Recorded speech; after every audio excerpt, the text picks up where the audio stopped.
Hey, everybody, and welcome back to the Writing Podcast. I'm your host, Adam, and Lindsay is not here today. Actually, this is recorded ahead of time. Lindsay is still out on vacation. I think she's in Florida, if I remember correctly. But she and I were talking here recently after our second podcast episode about Google Play, and she's interested in getting on there after I talked about it on that episode, and we've got a lot of feedback from people that they wish they were getting paid on Google Play because they feel like they're leaving a lot of money on the table also. And the main question we get, the barrier to entry, is just signing up for it and just getting started and getting your book on there and knowing what to do. So we talked a bit about keywords and what to do once your books are on there, how much you can make on there, things like that. Again, on our second episode, if you want to check that out, thewritingpodcast.com/2. But we never really went into how to get your books on there in the first place. So I'm going to do a short tutorial today about that. This is actually the first tutorial I've ever made, so bear with me with this one. And we may have some more of these in the future if everyone likes them, and especially if you guys find them helpful. So let me put my camera down into the bottom of the screen, minimize here, so you can see what I'm doing. Alright, I am shrunk. So we'll get to this part again. This is just the page for the writingpodcast.com/2, the episode where I talked about Google Play, but I just have this up for reference, and we'll get to some things on here in a moment, but let's just start right off. So the first thing you'll need is a Gmail or Google account. I'm actually using an old one that, 5 or 6 years ago that I don't use anymore. Basically just sets and collects spam, so if you see the email address on there and try to email it, I'm not going to see it, so please don't email this address. But anyway, the first place you want to go to is play.google.com/books/publish. Then I'll bring you to this page, and right here there's a button that says Get Started Now, so we're going to click that. Alright, and this is going to start the account sign up, and this is pretty self-explanatory, but I figured I'd start completely from scratch, brand new account. We do have our own Google Play account where we have all of our books published, but we don't have to do this part anymore, so I figured I would start fresh. So again, publisher name, you want to put your name if that's what you get paid under. If you have a publishing house or a do business as name, you can put that here instead. For this, I'm just going to put the Writing Podcast. And put your country, United States. Verify the copyright authorization. And this is if you want to be on the Google Books mailing list. I kind of like it sometimes because there are some promotions and things that come through there and some information from authors, so you can choose to sign up for that or not. I'm going to do it on this one. Again, spam account, I don't care. So, alright, and then we get to the terms and conditions. This is pretty straightforward. You have to agree to this to be on there. There are some things in there that we'll talk about in a few minutes, like the fact that Google can price match, can discount, things like that, and how to kind of avoid that. But that's in here, as well as giving them your firstborn child and signing over the deed to your soul. All the typical stuff for the internet terms and conditions that you never read. So accept that. And loading. All right, and then it's going to want you to add your payment profile. So at this point, you don't have to put any bank information or anything. It just wants your basics. Again, business name, so I'm going to go, again, with the Writing Podcast. And contact name, that would be me. Address, I'm going to put a fake one. So 123 Fake Street. Put your real address, of course. Phoenix, Arizona. Alright, and phone number. It's going to want a real phone number. This is not a phone number that I know. This is a fake one as well. If you're watching this and this turns out to be your number by some weird coincidence, I'm sorry, but I don't get any calls from it. So, and again, I agree to those terms of service, soul, firstborn, all that good stuff. Submit. And just with everything, Google has to think about it. Alright, so then you'll come to this page. This important notice up here is about the VAT changes, so you can ignore that. The main thing you come in here is, it's way different from Amazon. There is your book catalog, you can look at analytics and reports, promotional, payment center, account settings, so on. What we're going to do today, though, starting out, is actually add the book files. So right here, really simple, click add a book. Alright, so if you have an ISBN for this specific one, use it here. I don't, so I'm going to select that it doesn't have one, so that's going to generate one for me. It's not a real ISBN number, it's just a Google Play key as it says here, but it allows it to have an identification number in the store, all that good stuff. You have to do it if you don't have an ISBN. I have never used an ISBN on Google, so be that as it may. Alright, and later you can apply templates so that when you do release another book, you can already have all the settings for the most part selected, so you don't have to redo everything, which is a nice feature, especially if you're doing series and all the books are going to have basically the same settings aside from, of course, the description and things like that. So right now we're going to do default and hit create.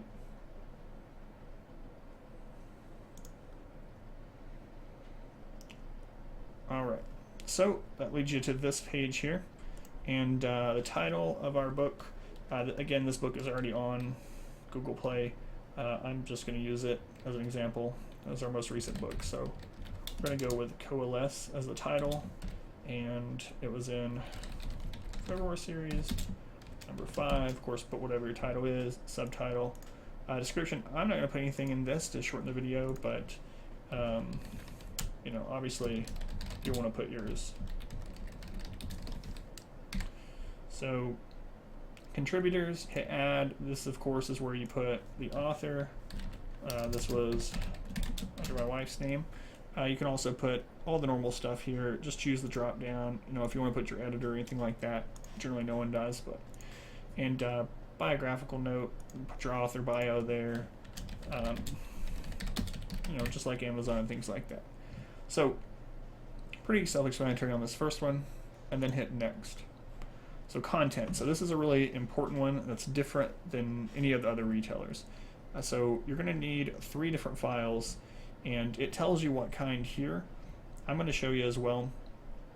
So I've already prepared a folder here.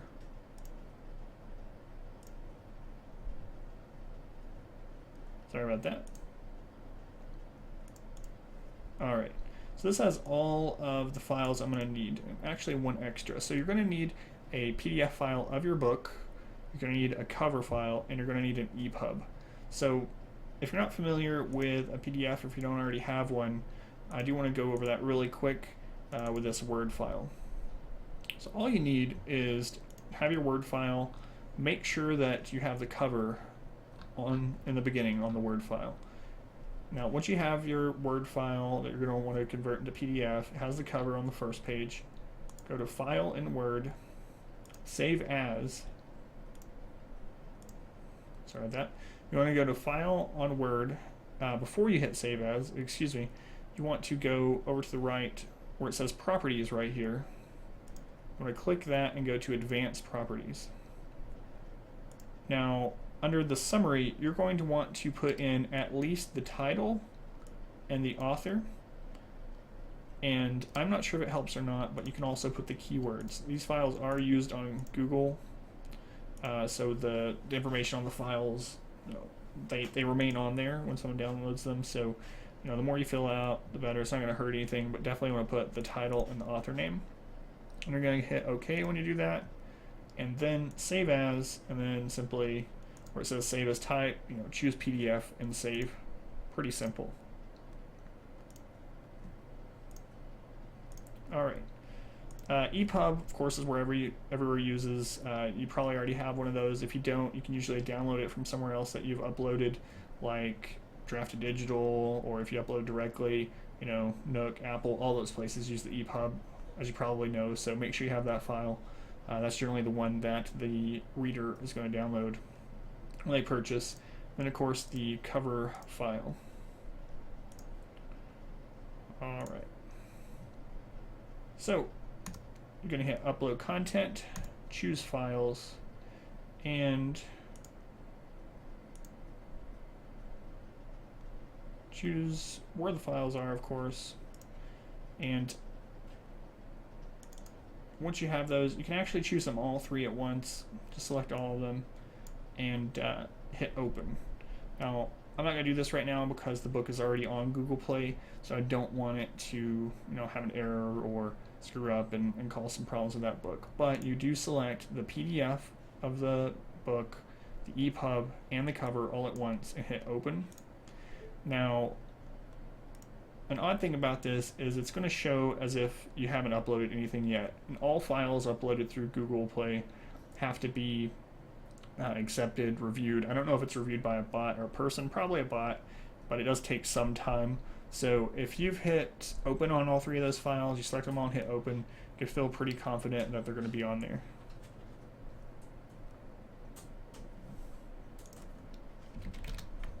All right. So next, probably the next most important, or the most important really, is prices, because obviously we need to get paid for our books, right? So this is a little bit more complicated. I mean, not really once you know it, but if you're coming in here not knowing how Google Play works, you can leave some more money on the table for other countries and things like that. So the thing to note here is that you want to add a new price.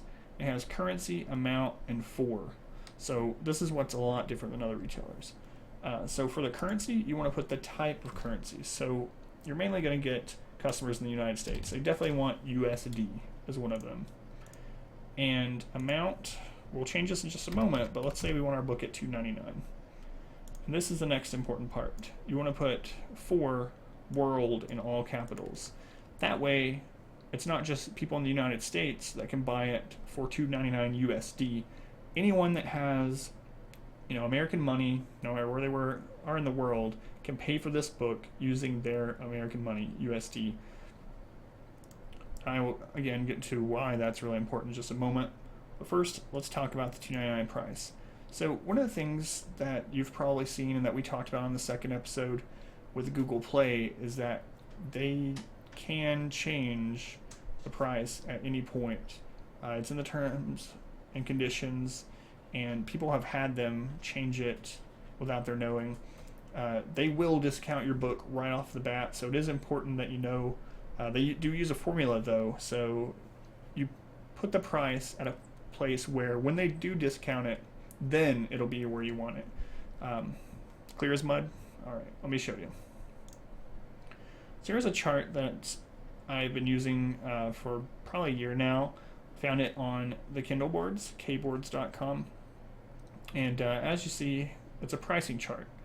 So basically, they discount it by these amounts, and this is what you need to set it as if you want your book that price. So since we want the book at $2.99, we're going to actually set it for $3.94, and our royalties on that are going to end up being 68%. So again, you can find this chart at thewritingpodcast.com/2. It has the traditional what you want your books to be priced at. So 99 cents or $1.49, those ones they don't reduce, so you don't have to worry about that. But anything beyond that, you definitely want to use this chart. So again, we want ours to be $2.99, so we are going to use $3.94. Google Play is going to end up discounting it 24% right off the bat, and customers will see and pay $2.99, and then you don't have to worry about Amazon price matching to something lower or anything like that. Alright, so we think we may be good on the prices. I originally thought this is all I had to do, but you actually do need to add more prices for any currency that you want to take. So, for instance, if I want to take pounds, I have to put GBP and how many. Again, on mine, I added up exactly how much it would be, $2.99 USD, pretty much. But for this, we're going to put $3.94 so that people paying with GBP, pounds, will see $2.99, and that's how much they'll pay. And again, you want to put world, not their country, but world, so anyone in the world can pay with $3.94 pounds.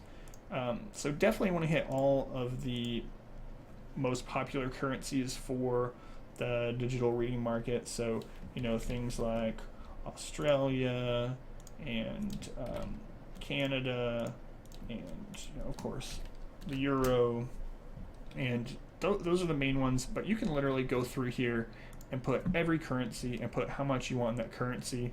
If you want your books to sell more somewhere, you can do that. But the thing is, if you don't set this and, say I didn't have Canada on here, and someone in Canada went to Google Play and selected the book, it would say that it wasn't available for purchase in their country for the Canadian dollar. So you want to make sure that you have a currency, a price, and world marked for anywhere you want to sell it. So I'm currently going to just close these and just leave these two on here for now. Again, on our books, I think I have 10 or 11 different currencies, very similar to Amazon, and you can actually use Amazon's KDP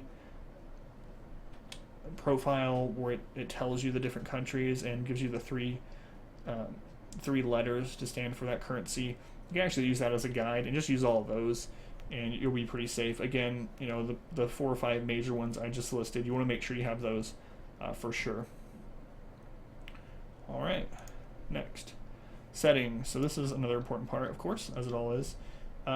For book format, you want to put digital. ISBNs, again, I don't use them, so I don't put it there.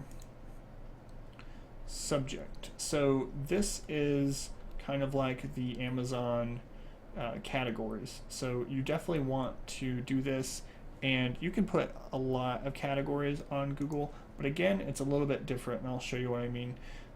The categories are different based on country. So the most important are going to be North America, and then European countries, Australia, etc. So you can choose those from here. Again, North America and UK and Australia are the two most important as far as those are where you're going to get most of your money. So make sure you put categories, subjects for each of those. And it's the BISAC categories, so they're the same as anywhere. You can type in a keyword to get it. So let's type in paranormal and fiction, fantasy, paranormal. That looks like it matches, and I noticed some more there. So fiction, romance, paranormal. Now let's go to UK. Now theirs are different. So if I type in paranormal, their categories, unexplained phenomena, that's not going to work. So make sure you find a category that works for your book in those other countries. For instance, on this, I'm just going to put fantasy romance. So again, you can keep putting more of these categories, delete as you need, but you want to make sure.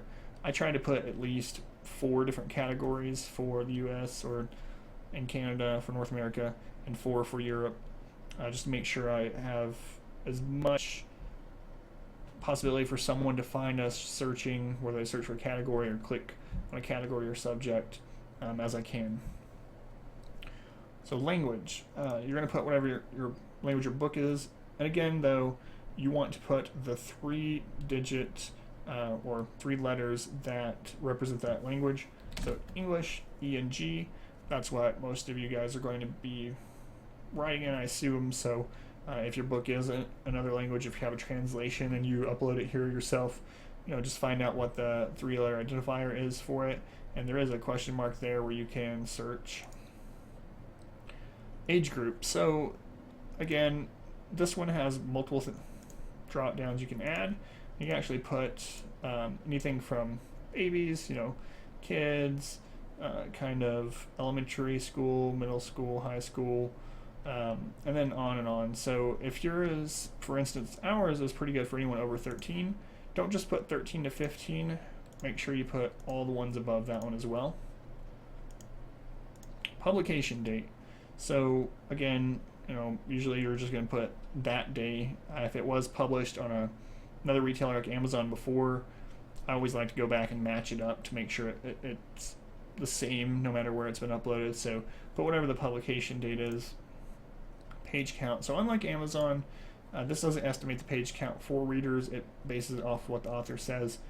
Of course, you don't want to cheat the reader. You don't want to tell them it's a 500-word book, and then, of course, they read it, 200-page, and then they leave an angry review because of that. So try to estimate this fairly closely based on the formatted Word file, and let's just say 350 on this one. That's pretty accurate. Series name. So again, if it's a series, make sure you put the series. This was in the Forevermore series, so I will put that. and it was the 5th. So again, volume and series, book 5. Publisher name, that stays the same. Now the distribution settings. So the on sale date is how you can actually do pre-orders for Google. So you can do the pre-order. I've never done them on Google. I just hit the publish, they're live. That's one thing I like about Google Play is when you hit publish, your book is going to be on there in no time. The last 2 or 3 times I uploaded, the book was on there within 15 to 20 minutes, which is insane when you compare that to Amazon or places like iTunes. Alright. So you can choose, just like on Amazon and most other retailers, to have DRM enabled or disabled. I strongly suggest you disable it.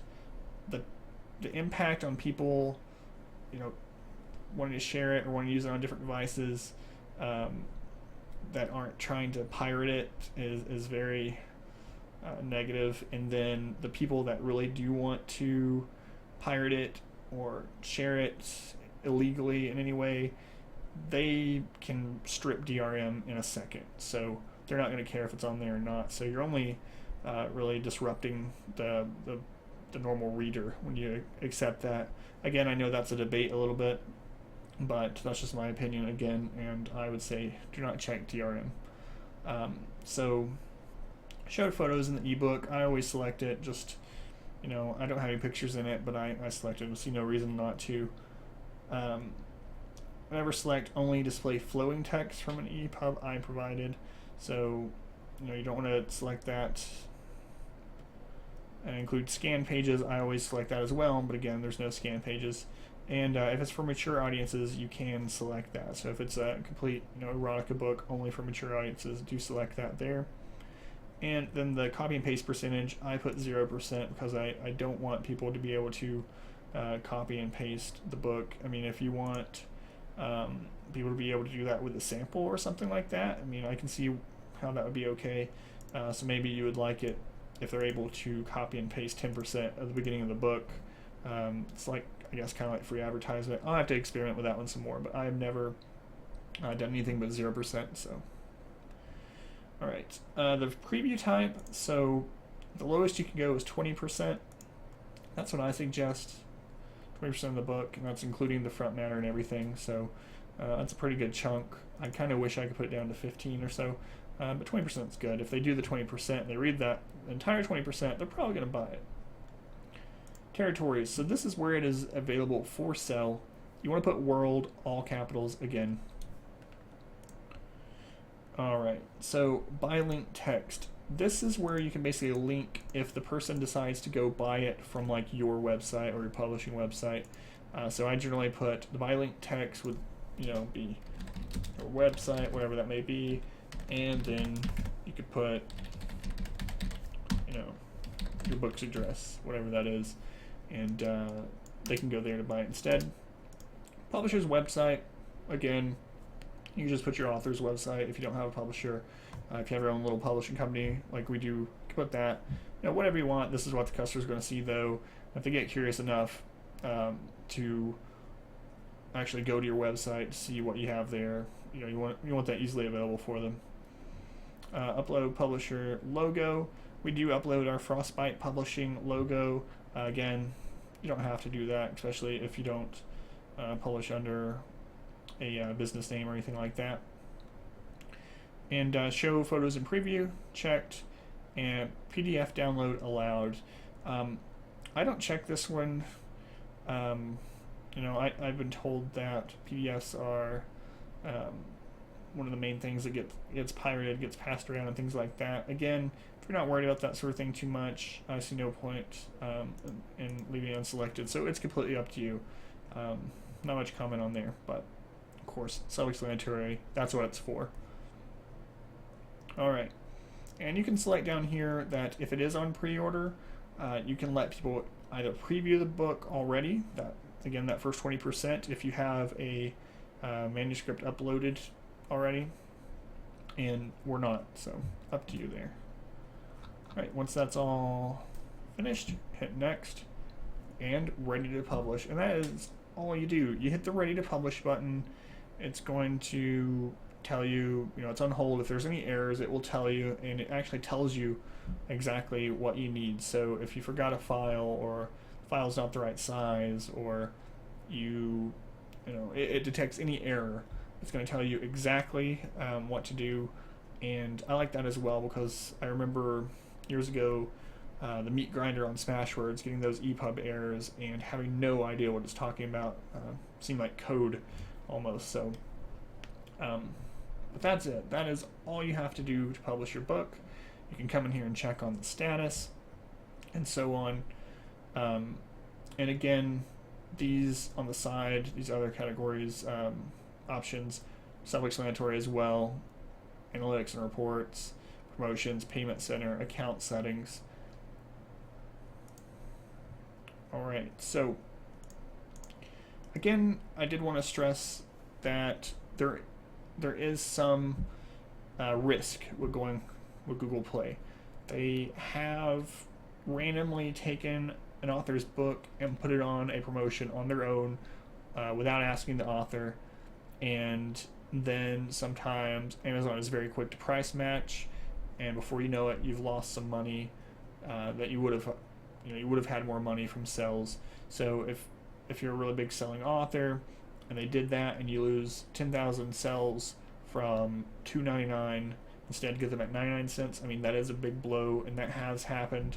I will say that I've noticed that Google Play is very fast though, so they're very fast. If you put in a price change, I mean, it's pretty much instantly.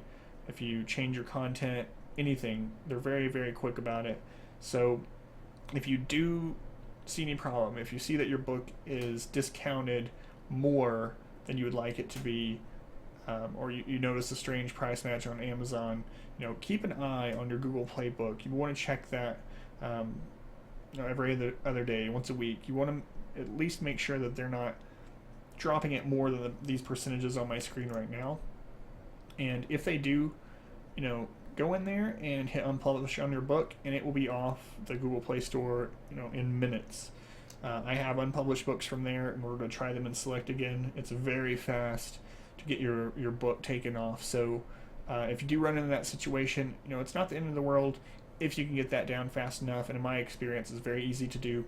Another thing that I was really impressed with Google Play, the last time I was uploading a book, I did have an error while I was putting in the information, and it was actually Christmas Eve. We were trying to get the book released on Christmas. I know I should have waited to the last minute, but it was actually Christmas Eve, and I guess actually Christmas. It was after midnight already, and I was having that problem, and I went to the Google Play support, the contact on the bottom of the Google Play book site, and within like 30 seconds I was talking to a Google Play representative, and they fixed the issue and were nice about it. I mean, it was fast support. I really wish Kindle, Amazon had a chat support like that, and that it was so responsive at all hours. So again, I personally think the risk is worth it.